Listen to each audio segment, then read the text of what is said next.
Hello বন্ধুরা, আশা করি সবাই ভালো আছো। আজকে দেখাবো কীভাবে একটি জিমেল অ্যাকাউন্ট রিমুভ করবে।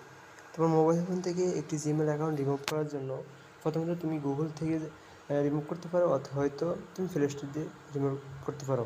তো রিমুভ করার জন্য আমরা প্রথমে প্লে স্টোরে এসেছি, কারণ প্লে স্টোর দিয়ে রিমুভ করতে সহজ, তাই আমরা প্লে স্টোর বেছে নিয়েছি। প্রথম এই থ্রি ডট আইকনে ক্লিক করবে।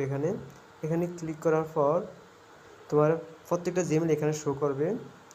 এখানে প্রত্যেকটা জিমেল শো করবে। এখানে দেখো আমার যেই করে জিমেল ওপেন আছে, সবগুলো জিমেল এখানে ওপেন আছে। এজন্য এখানে সবগুলো জিমেলের নিচে দেখবে অ্যাড অ্যানাদার অ্যাকাউন্ট, তার নিচে লেখা আছে manage your account on this device. এই লেখাটার উপর ক্লিক করবে। এই লেখাটির উপর ক্লিক করার পর এখানে বেছে নেবে গুগল। এই গুগল অপশনে ক্লিক করবে। গুগল অপশনে ক্লিক করার পর তোমার সেটা যেই করে জিমেল অ্যাকাউন্ট ক্রিয়েট করা আছে সবগুলো এখানে ওপেন হবে।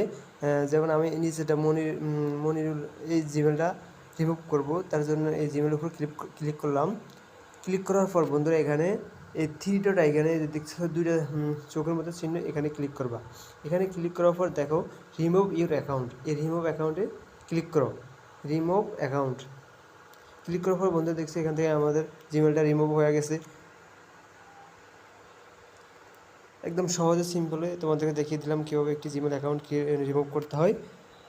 তো বন্ধুরা, যাদের একটি ভিডিওটা উপকারিত হয়েছে তারা অবশ্যই আমাদের চ্যানেলটি সাবস্ক্রাইব করে বেল আইকনটি বাজিয়ে দেবে।